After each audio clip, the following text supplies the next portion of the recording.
گفته با 5000 ریال چه چیزی میتوان خرید؟ با 1000 تومان چه چیزی میتوان خرید؟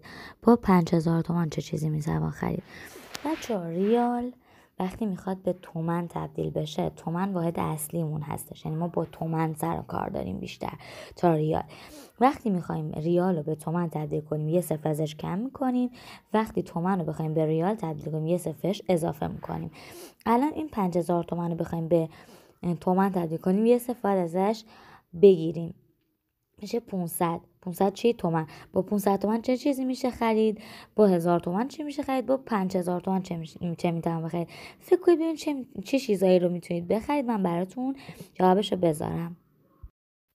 بچه‌ها نگاه کنید، این یک آب نبات، یک مداری پاکن، اینا تقریبی به شما اومده گفت، یعنی این کتاب واسه چند سال پیشه، به صورت تقریبی گفته یه مداد میشه با 1000 تومن خرید. شاید الان نشه دیگه خرید، ولی ما تقریبی میایم میگیم که چی میتونیم بخریم. اینا رو اگه دوست داشتید خودتون بنویسید، یا اگه چیزی که خودتون حالا رفتید تحقیق کردید و پیدا کردید رو بنویسید تا بریم سوال بعد رو حل کنیم با هم. گفته $1 کشور شورستان به اندازه 1000 تومان ارزش داره.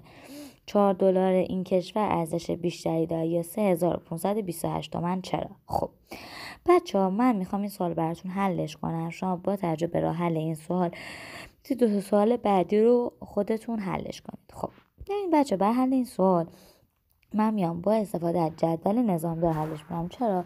چون جدول نظامدار هم راحت تره، همین که کارم با نظم و ترتیب بیشتری انجام میشه و راحت تر میفهمم. خب بچه ها خیلی وقت میخوام ما نمیدونیم کجا باید این بالا رو چی بذاریم پایین چی بذاریم. این بچه در مورد دلار و تومن داره صحبت میکنه، پس بالا باید دلار باشه، پایین چی باشه؟ تومان باشه. گفته $1 چقدر ارزش داره؟ $1 1000 تومان ارزش داره. این $1 میشه چقدر؟ 1000 تومان. $2 میشه چقدر؟ 2000 تومان.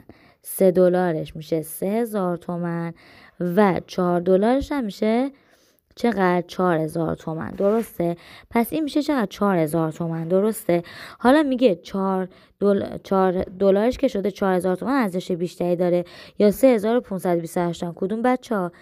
آفرین، $4 ارزش بیشتری داره. چرا؟ به خاطر اینکه $4 معادل با چقدر؟ 4000 تومنه.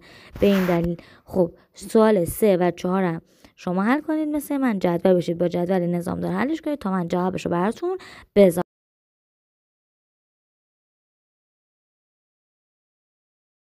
بچه میرسیم به قسمت تمرین رو حل بکنید، من براتون جوابش رو میذارم.